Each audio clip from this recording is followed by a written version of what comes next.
Hey everybody, welcome back. It's Stacy with Lenz. Today we're going to be showing you how to install the front retention system on your Lenz ski bike. So what I do is I've got my bike nice and secured on my work table here. I've got my parts and my tools all laid out on the table. So I've got my torque arms, I have my fork clamps, I have the fork clamp, whatever you want to call these things. I don't know if we actually have a name for them. And then I have the fork clamp pads. And then I've got my bolts, my nuts, these little top hat looking dudes, which I'll explain what those are for in a bit.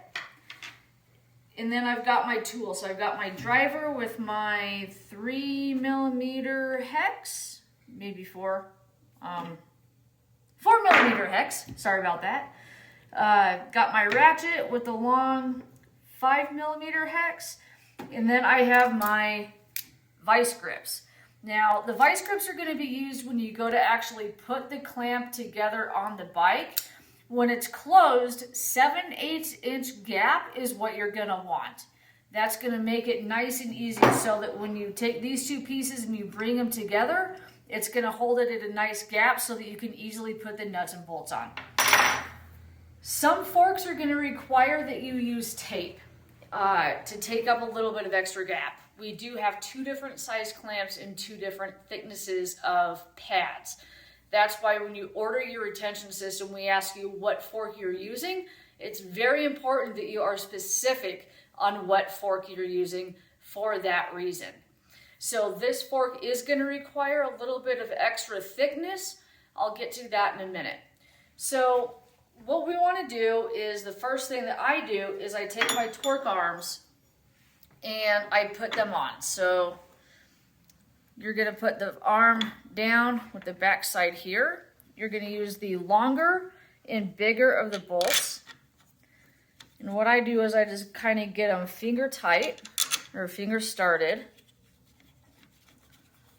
so that they stay in place. Do the other side. You'll notice that there's already grease on these. They should come with grease on the inside of the clamps where it makes contact with the knuckle head as well as the ends of all the bolts. If not, you can use the same grease that is talked about in the ski adapter maintenance video. So just any kind of like normal general purpose bicycle grease works fine.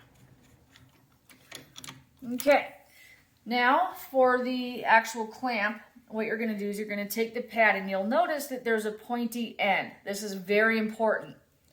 You're going to put the pointy end of the pad on the round hole side of the clamp. You're not going to want it on the elongated side. So the pointy end is going to get inserted just like so. So if you spread this open, got the pointy end under the round bolt or round hole. I'm going to kind of close that back up. Now I'm going to take Mr. Top Hat Dude. I'm going to peel back that pointy end, and I'm going to put Mr. Top Hat through the round hole. Close that back up. Now when you look at the top hat, you'll notice that it is pressed and concave a little bit. That's going to come into play when you actually put the fork on.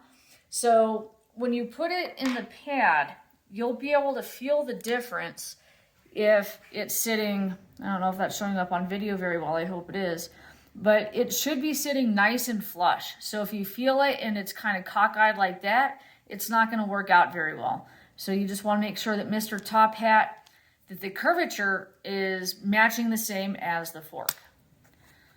So I'm going to kind of hold that in place. I'm going to take this other triangular little piece, put it over the top hat. This next part is also very important. You want to make sure that the part where the nuts go on the clamp goes to the inside of the fork.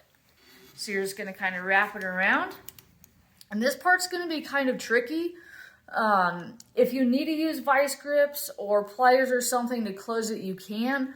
It took me a while to get my fingers strong enough to the point where I could do this without it.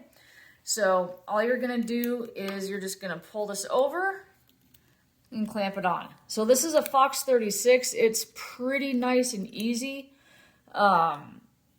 Some of them do not go on that nice and easily. Like the Fox 38s are going to be pretty tight. The Marzocchi Z1s are going to be pretty tight as well. So now we're going to prep our other pad and clamp. So again, pointy end is going to the round hole. I'm going to seat it just like that. Peel the pointy end back.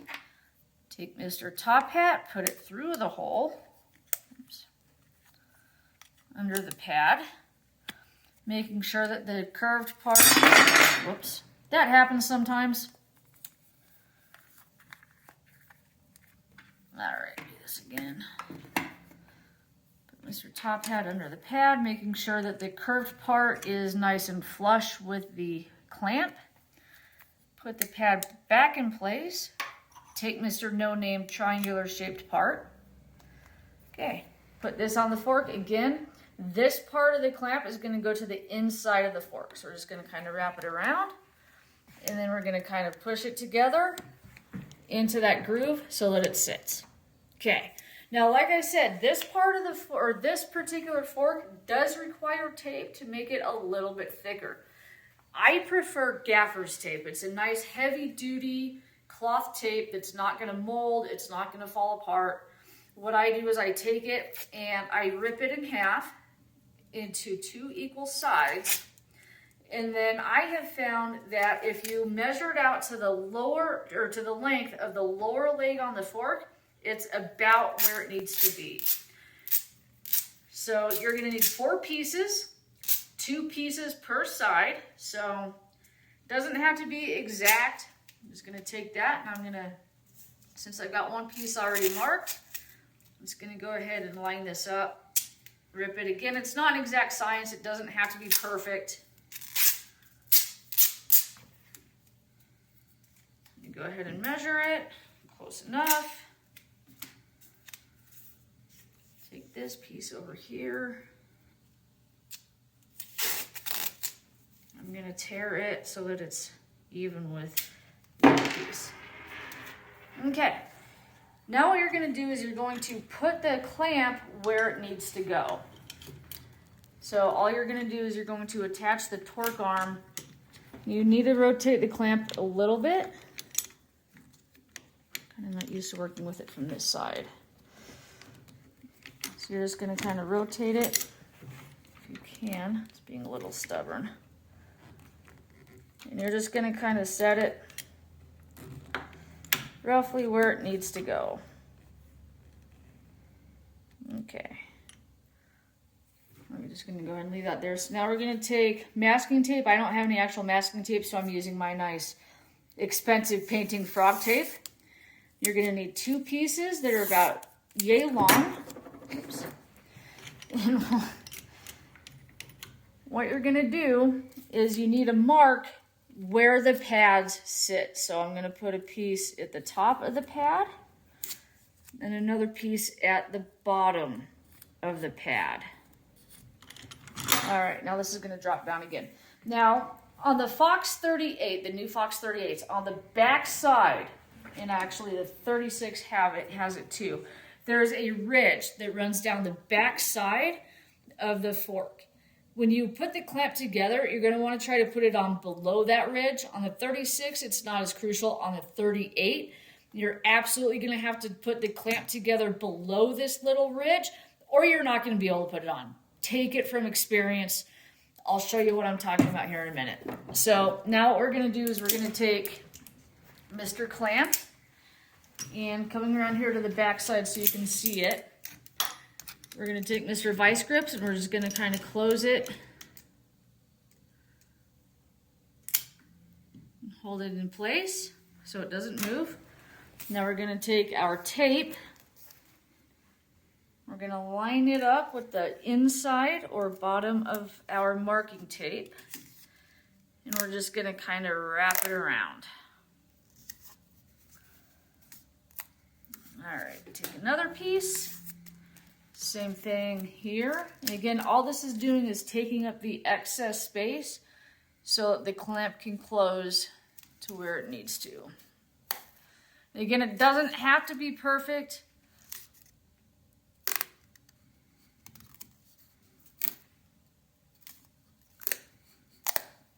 like so. All right, I'm gonna take this tape off and put it on the other leg.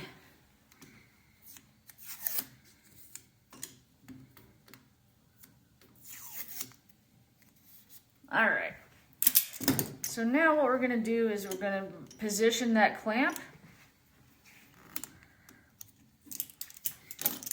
And then we're gonna go ahead and clamp it with our vice grip. So once you've got the vice grip, what you're gonna do is you're gonna take your nut, you're gonna put it inside of that little ridge. And if you need to spin the clamp at this point, you can.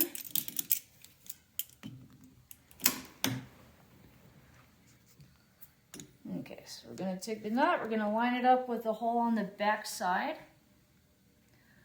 We're going to take the shorter of the bolt, put it through the hole on the triangular part. And then we're not going to tighten it very much, we're just going to tighten it enough to the point where it holds.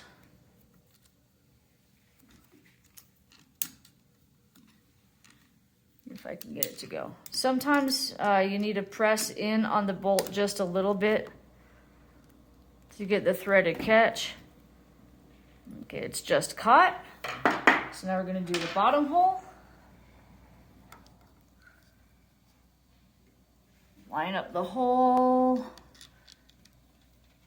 Put peg A into slot B. And then we're just going to barely get that thread started on that nut. Okay. Now we can take our torque arm. Apparently that was not tight enough. And that's going to happen from time to time. And so is dropping stuff. Hope you guys are getting a good laugh out of this. I do this a lot at the shop. If I don't drop a nut at least once while I'm doing this, it's not a complete day. Actually going to take up that gap a little bit more.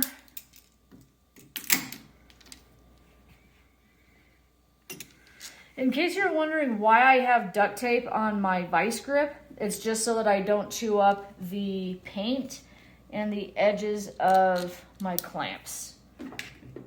You don't have to if you don't want to, it's your clamp, but when I'm working on customer bikes, can't really be sending it out with chewed up clamps. All right, so now we're gonna try to put our torque arm on, just like so.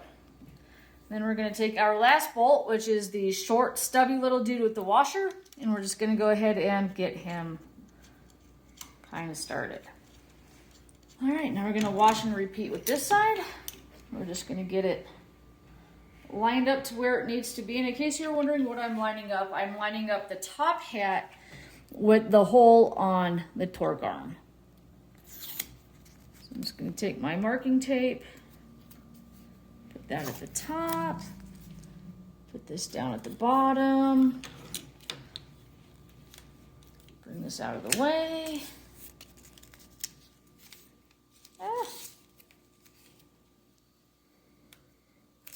Gonna wrap it around. If you don't have gaffer's tape, which most people probably are not going to have, duct tape or electrical tape will work just as well.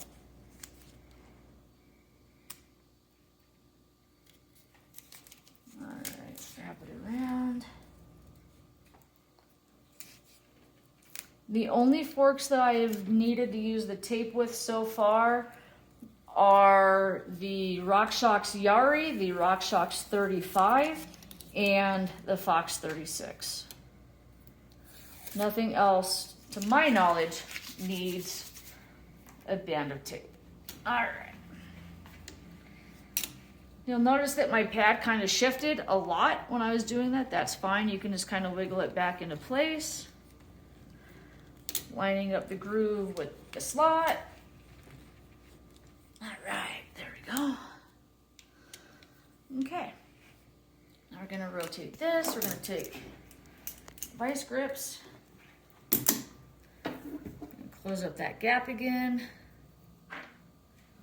take the bolt, put it in the slot, take the nut, put it in the slot, take the bolt, there we go. Try not to cross thread it if you can, because then you'll have to call me and say, I cross threaded my bolt, I need another one. All right, bottom one. Gonna line it up.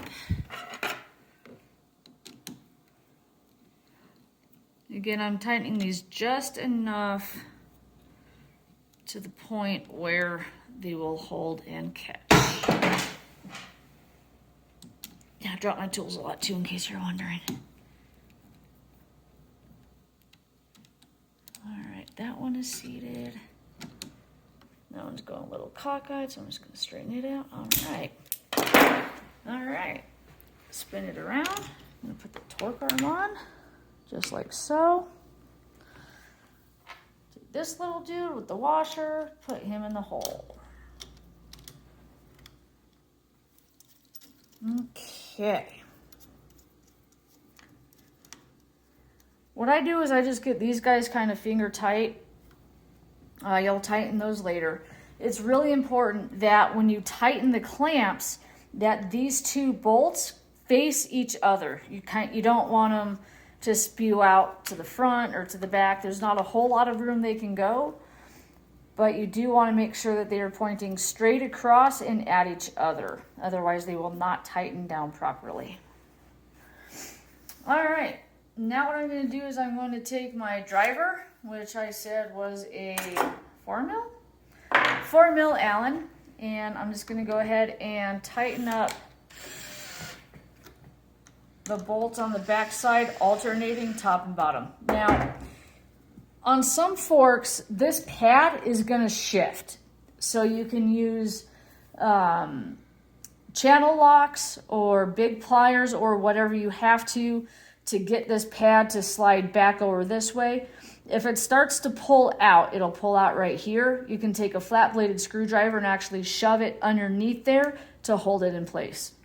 What I do to keep it from walking is I'll actually put pressure going into it so that it doesn't move. And again, I'm just going to kind of alternate top to bottom, top to bottom.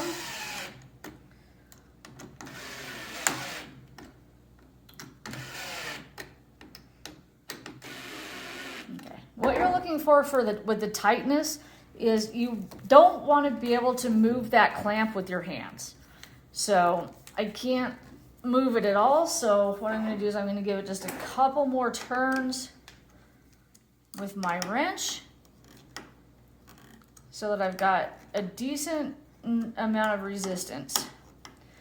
Once you have the first one set, the second one is easier because all you're going to do is you're going to match the amount of gap on the two sides. So again, I'm making sure that these bolts are lined up, which they are nice and straight. And then the same thing, I'm just going to alternate top and bottom.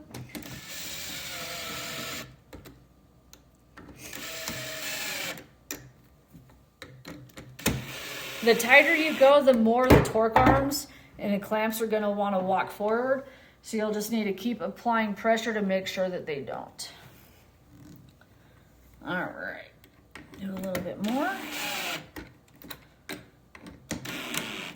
Okay, a good way to measure distance is you can take your Allen wrench and kind of stick it in the gap to make sure that it's about the same. So I've got a little bit of resistance going in here, not so much there, so I'm going to go ahead and tighten this one up by hand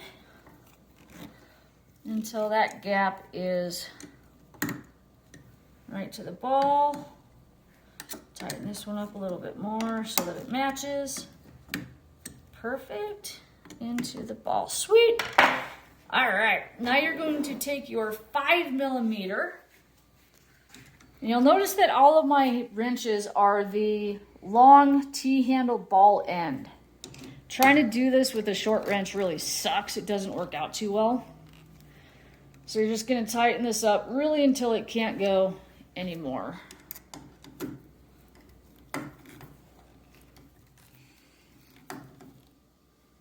Like so. All right. The last things that we have to do are the lower torque arm bolts. So I don't know if the camera can come in and look and see, but there's actually a gap between the knucklehead and the torque arm right there. So what I'm going to do is I'm just going to take the handle of my wrench and I'm just going to kind of tap it down, make sure that it's nice and seated. Then I'm just going to go ahead and start tightening these up by hand, again alternating top to bottom to close up that gap, just like you would on a handlebar stem or something of that nature. So I'm checking top and bottom. What I do is I go until I get a decent amount of resistance.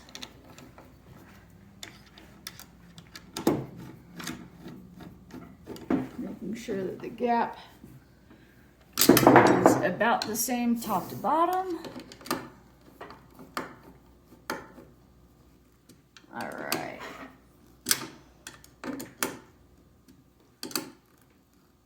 Okay.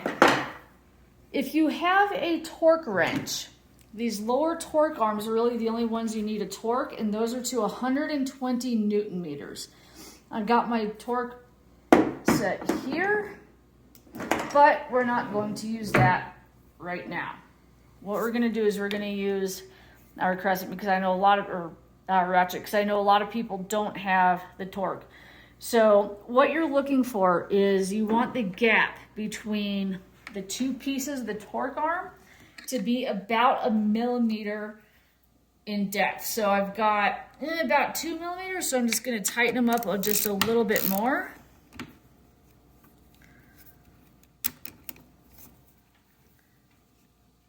I've got a pretty decent amount of resistance going. It's a good idea to check the torqueness or the tightness of these bolts every so often, especially if you ride a lot. So again, I'm just looking to make sure that I've got an even distance between top and bottom. All right, that one looks pretty good. Now we'll go to this side. Check the bottom on the gap on the bottom. Looks pretty even. A little bit more. Whoops. All right. Then when I've got it torqued down, I always go back and I just double check and make sure that everything is nice and tight. Because you might get distracted, tools might slip, you might drop a tool and forget what you were doing. Just gonna check these, make sure they're nice and tight again. All right, take my 4 mil, check the back ones one more time, make sure nothing's slipped. And that is a completely installed front retention system. That's it for this video. I hope you guys learned a lot. If you guys have any questions, please, most of you will have my email or my phone number. Contact me or send us an email through the website and we will help you out. Thanks for watching and we'll see you in the next video.